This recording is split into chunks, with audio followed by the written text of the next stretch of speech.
Friends, आज की class में हम ये पढ़ेंगे भारत एक लोकतांत्रिक समाजवादी समाज, यानी कि भारत कैसे एक लोकतांत्रिक समाजवादी समाज है।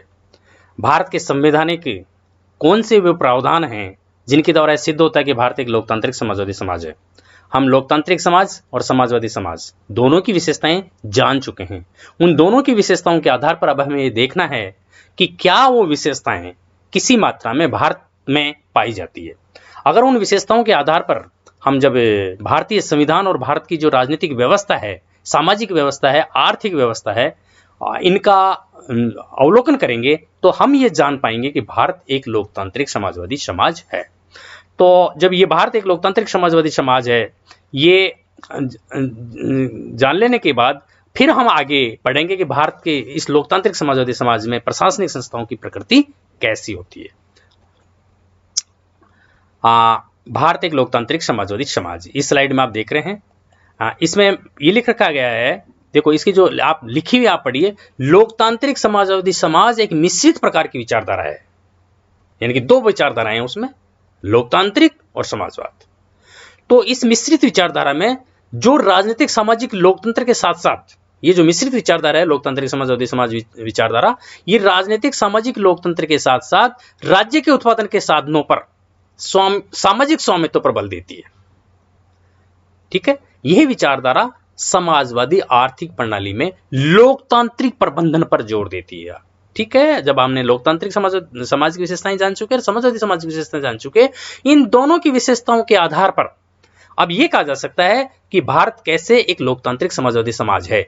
लेकिन जब ये कहेंगे तो पहले हमें यह समझना कि लोकतांत्रिक समाजवादी विचारधारा क्या है। तो लोकतांत्रिक समाजवादी विचारधारा एक मिश्रित विचारधारा है, जिसमें मेन ये आपको याद रखना है कि इसमें समाजवादी आर्थिक प्रणाली यानी कि उत्पादन के साधनों पर सामाजिक स्वामित्व के साथ साथ लोकतांत्रिक प्रबंधन पर जोर होता है, यानी कि इसका प्रबंधन वो डेमोक्रेटिक सिस्टम से हो, ना कि किसी तानाशाही या उस प्रकृति से हो। तो ये लोकतांत्रिक समाजवादी समाज की एक सामान्य पृष्ठभूमि आप इसको ले सकते हैं कि लोकतांत्रिक समाजवाद में जो है वो एक्चुअल में उसकी विचारधारा क्या है। लोकतांत्रिक समाजवादी समाज की जो मेन विशेषताएं हैं, जैसे ये साम्यवाद पूंजीवाद के विरुद्ध है। मेन इसकी जो विचारधारा है वो साम्यवाद और पूंजीवाद के विरुद्ध है ये विचारधारा, यानी कि न इसमें साम्यवाद को अपनाया जाता है न पूंजीवाद को अपनाया जाता है। दूसरी हम इसको ले सकते हैं कि सामाजिक आर्थिक संसाधनों का इसमें समान वितरण होता है। ये नहीं कि किसी एक वर्ग विशेष के हाथों में सामाजिक आर्थिक संसाधन हो, समाज के सभी व्यक्तियों का समाज के सभी व्यक्तियों तक सामाजिक आर्थिक संसाधनों की पहुंच होनी चाहिए।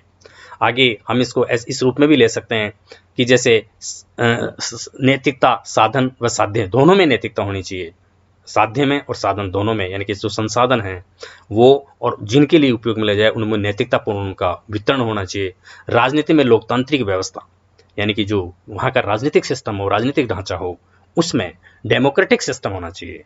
डेमोक्रेटिक सिस्टम का मतलब यह है कि उसमें चुनाव प्रणाली हो, वयस्क मताधिकार की व्यवस्था हो, सबको चुनाव लड़ने का अधिकार हो, वोट देने का अधिकार हो, अपनी बात कहने का अधिकार हो, ये इसमें राजनीति में लोकतांत्रिक व्यवस्था। तो ये जो विशेषताएं बताई जा रही है, साम्यवाद और पूंजीवाद के विरुद्ध, सामाजिक आर्थिक संसाधनों का समान वितरण, सामाजिक आर्थिक संसाधनों का सामूहिक स्वामित्व और नैतिकता, साधन व साध्य में, राजनीति में लोकतांत्रिक व्यवस्था, ये विशेषताएं लोकतांत्रिक समाजवादी समाज की विशेषताएं हैं। भाई पहले आपने पढ़ा लोकतांत्रिक समाज की विशेषताएं, फिर पढ़ा हमने समाजवादी समाज की विशेषताएं, फिर हमने जाना कि दोनों लोकतांत्रिक समाजवादी विचारधाराएं इन दोनों विचारधाराओं का मिश्रित रूप है, लोकतांत्रिक समाज का और समाजवादी समाज का। जब इन दोनों विचारधाराओं का मिश्रित रूप है तो फिर अब हमें ये देख रहे हैं कि लोकतांत्रिक समाजवादी समाज की क्या विशेषताएं होती है, यानी कि कौन से समाज को लोकतांत्रिक समाजवादी समाज कहते हैं। तो उन लोकतांत्रिक समाजवादी समाज की विशेषताओं को जानने के बाद लास्ट में अब हमें देखेंगे कि भारत कैसे एक लोकतांत्रिक समाजवादी समाज है। तो ये मेन जो इसकी विशेषताएं आई है। नेक्स्ट में आप फिर इसमें देख सकते हैं उद्योगों व उत्पादन के साधनों का राष्ट्रीयकरण। जो आपको पता है कि उद्योग होंगे और जो उत्पादन के साधन होंगे उनका लोकतांत्रिक समाजवादी समाज में राष्ट्रीयकरण कर दिया जाता है। इसका मतलब ये हुआ कि जो उद्योग और उत्पादन के साधन राष्ट्र की संपत्ति होते हैं, वो देश के सभी नागरिकों के उपयोग के लिए होते हैं, न कि किसी एक पूंजीपति वर्ग या वर्ग विशेष का उन पर अधिकार होता है। अगली विशेषता जैसे हम लोकतांत्रिक समाजवादी समाज की देख सकते हैं, निम्न वर्ग का उत्थान। लोकतांत्रिक समाजवादी समाज में जो निचले तबके का वर्ग है, गरीब है या कमजोर वर्ग है, सामाजिक दृष्टि से, आर्थिक दृष्टि से, उन वर्गों के उत्थान का प्रयास किया जाता है लोकतांत्रिक समाजवादी समाज में। उन वर्गों का स्पेशल रूप से ध्यान रखा जाता है। राजनीतिक एवं संवैधानिक व्यवस्था में कुछ स्पेशल प्रावधान किए जाते हैं निम्न वर्ग के उत्थान के लिए, ताकि वह दूसरे वर्गों के बराबर आ सके और अच्छा जीवन यापन कर सके। निर्णय निर्माण में सभी की समान भागीदारी होती है लोकतांत्रिक समाज में। निर्णय निर्माण के जो भी स्तर हैं वहां पर हर वर्ग, हर क्षेत्र, वर्ग का मतलब अमीर, गरीब, स्त्री, पुरुष, सभी वर्ग के लोगों की समान भागीदारी का ध्यान रखा जाता है निर्णय निर्माण में। एक प्रक्रिया अपनाई जाती है, बहुमत के आधार पर निर्णय होते हैं, एक प्रोसेस है, अलग अलग जगह अलग अलग कैसे निर्णय होंगे। लेकिन मेन इसमें लोकतांत्रिक समाजवादी समाज में माना जाता है कि निर्णय निर्माण में सभी की समान भागीदारी होनी चाहिए। ऐसा नहीं है कि कुछ वर्गों को निर्णय निर्माण में पूछा ही नहीं जाए। आगे जैसे हम लोकतांत्रिक समाजवादी समाज की विशेषताओं के रूप में ले लेते हैं संविधान व लोकतांत्रिक संस्थाओं में विकास, यानी कि लोकतांत्रिक समाजवादी समाज में संविधान व लोकतांत्रिक जो भी संस्थाएं हैं उनका विकास होता है, और उन लोकतांत्रिक संस्थाओं में, उन संविधान में, संविधान के प्रावधानों के अनुसार ही सामाजिक, राजनीतिक एवं आर्थिक व्यवस्था को संचालित किया जाता है। उन समय लोकतांत्रिक संस्थाओं के अनुसार ही शासन प्रणाली संचालित होती है। तो संविधान और लोकतांत्रिक संस्थाएं जो बनी हुई है उनका विकास होता है, या उनके अधीन ही शासन प्रणाली चलती है। अगली बात जो हम कहते हैं अहिंसक साधनों का प्रयोग, लोकतांत्रिक समाजवादी समाज में एक बहुत अच्छी विशेषता यह है इसकी, अहिंसक साधनों का प्रयोग होता है। साम्यवाद और मतलब एक्सट्रीम में चले जाते हैं वो, और पूंजीवादी व्यवस्था, ये जो व्यवस्थाएं हैं इनकी बजाय वो अति है। अति का मतलब वो अपने जो उनकी विचारधारा है उसमें वो एक्सट्रीम में चले जाते हैं। लेकिन लोकतांत्रिक समाजवादी समाज में अहिंसक साधनों का प्रयोग होता है। अहिंसक का मतलब है कि तोड़ फोड़ या जो भी बलपूर्वक कोई कार्य नहीं किया जाता, इस प्रकार का न आर्थिक प्रणाली में न सामाजिक प्रणाली में, तो अहिंसक साधनों का प्रयोग किया जाता है। ये जो मेन पॉइंट्स आपकी दोनों स्लाइड में आए, पहली वाली, इससे पहली वाली में और इसमें, इसके आधार पर आपको ये समझना है कि लोकतांत्रिक समाजवादी समाज की जो मिश्रित विचारधारा है, इन पॉइंट्स की अनुसार जो विशेषताएं किसी समाज में पाई जाती है, वो समाज हम ये कह सकते हैं कि वो एक लोकतांत्रिक समाजवादी समाज है। इस प्रकार ऐसे समाज में लोकतंत्र एवं समाजवाद दोनों के गुण सम्मिलित होते हैं। पहले हमने लोकतांत्रिक समाज पढ़ा, उसकी विशेषताएं पढ़ी, फिर हमने समाजवादी समाज पढ़ा, उसकी विशेषताएं पढ़ी। तो दोनों समाजों को देख लेने के बाद उनके जो गुण हैं दोनों के मिल गए, मिश्रित हो गए, वो उनके उन गुणों के मिश्रित होने से जो समाज बना वो लोकतांत्रिक समाजवादी समाज होता है। तो वर्ल्ड के जिन कंट्रीज में ये गुण, ये विशेषताएं पाई जाती है, वो गुण, वो विशेषताएं वाला समाज लोकतांत्रिक समाजवादी समाज होता है। अब ये सब कुछ जान लेने के बाद हम पढ़ेंगे कि भारत कैसे एक लोकतांत्रिक समाजवादी समाज है, या भारत में जो हमने विशेषताएं पढ़ी वो विशेषताएं भारत में कैसे संवैधानिक दृष्टि से और राजनीतिक दृष्टि से सिद्ध करती है कि भारत एक लोकतांत्रिक समाजवादी समाज है। ऊपर की विशेषताओं को जान लेने के बाद आप ऑटोमेटिक समझ सकते हैं कि सारी कमोबेश सारी विशेषताएं भारतीय लोकतांत्रिक समाज में पाई जाती है। जैसे भारत में लोकतांत्रिक समाज में निम्न प्रावधान है, हमारे समाज में, हमारे संवैधानिक प्रावधानों में और राजनीतिक व्यवस्था में निम्न प्रावधान है, सामाजिक व्यवस्था में निम्न प्रावधान है, आर्थिक व्यवस्था में निम्न प्रावधान है, जो सिद्ध करते हैं कि भारत एक लोकतांत्रिक समाजवादी समाज है। जैसे पहला, वैश्विक मताधिकार और चुनाव। वैश्विक मताधिकार और चुनाव ये एक लोकतांत्रिक व्यवस्था का, बहुत लोकतांत्रिक समाज का, लोकतांत्रिक व्यवस्था का महत्वपूर्ण गुण है या विशेषता है। और हम ये जानते हैं कि भारत में वैश्विक मताधिकार और चुनाव की व्यवस्था है। मतलब संविधान द्वारा यहाँ के सभी एडल्ट्स का मतलब जिसकी एज 18 ईयर हो चुकी है, सभी स्त्री पुरुषों को वोट देने का अधिकार प्रदान किया गया है, जिसे हम वैश्विक मताधिकार बोलते हैं। मतलब स्वतंत्रता के तुरंत बाद ही सभी हमारे यहाँ स्त्री पुरुषों को मताधिकार प्रदान कर दिया गया था। पहले 21 वर्ष थी, बाद में वोट देने की आयु 18 वर्ष कर दी गई। तो भारत में संसद और राज्य विधानसभाओं के लिए नियतकालिक चुनाव का प्रावधान है। आपको चित्र पता है कि पार्लियामेंट, लोकसभा का और विधानसभा का फिक्स टाइम है उसका चुनाव का, वो होता ही होता है। राजनीतिक दलों को, गुटों को चुनाव में भाग लेने का अधिकार है, और जिसका वोटिंग लिस्ट में नाम है वो उसको मत देने का अधिकार है ही। तो ये जो व्यवस्था है वैश्विक मताधिकार चुनाव की, ये सिद्ध करते हैं कि भारत एक लोकतांत्रिक समाजवादी समाज है। अगली विशेषता जैसे हम समझ सकते हैं नागरिकों के मौलिक अधिकार। आपको अच्छी तरह पता है कि भारतीय संविधान के पार्ट 3 में फंडामेंटल राइट्स का वर्णन है।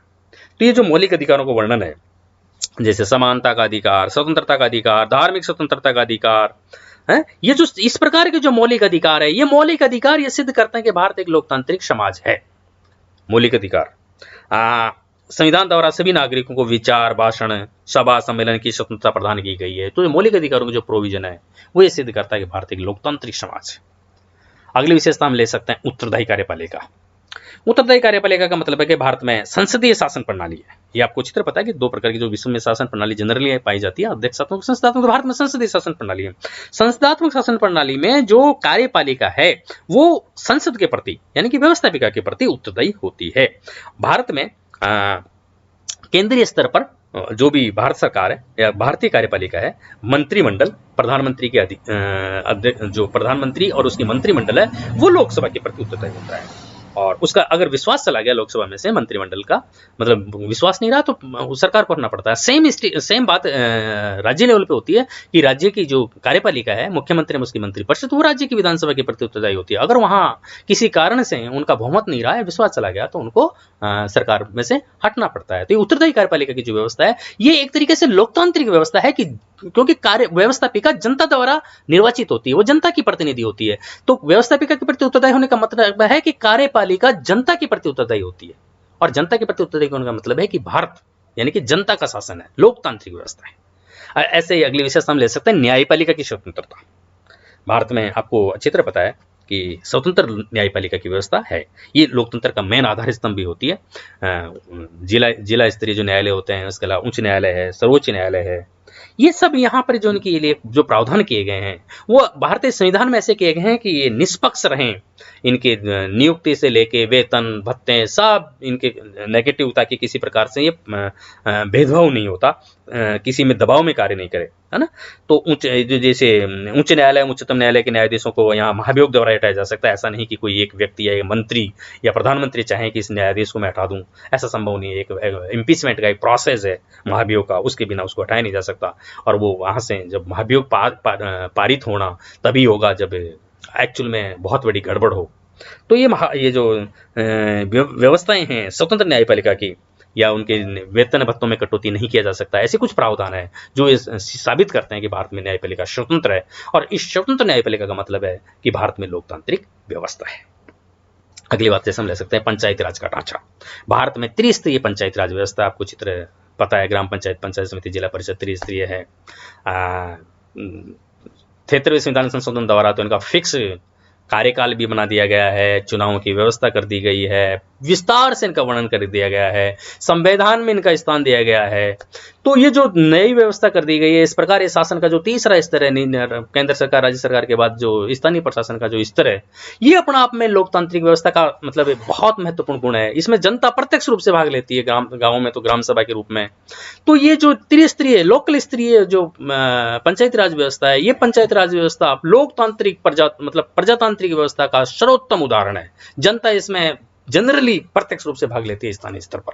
तो पंचायत राज का ढांचा ये सिद्ध करता है कि भारत एक लोकतांत्रिक समाज है। अगली जैसे विशेषता हम कर सकते हैं नीति निर्देशक तत्व, डायरेक्टिव प्रिंसिपल्स स्टेट पॉलिसी।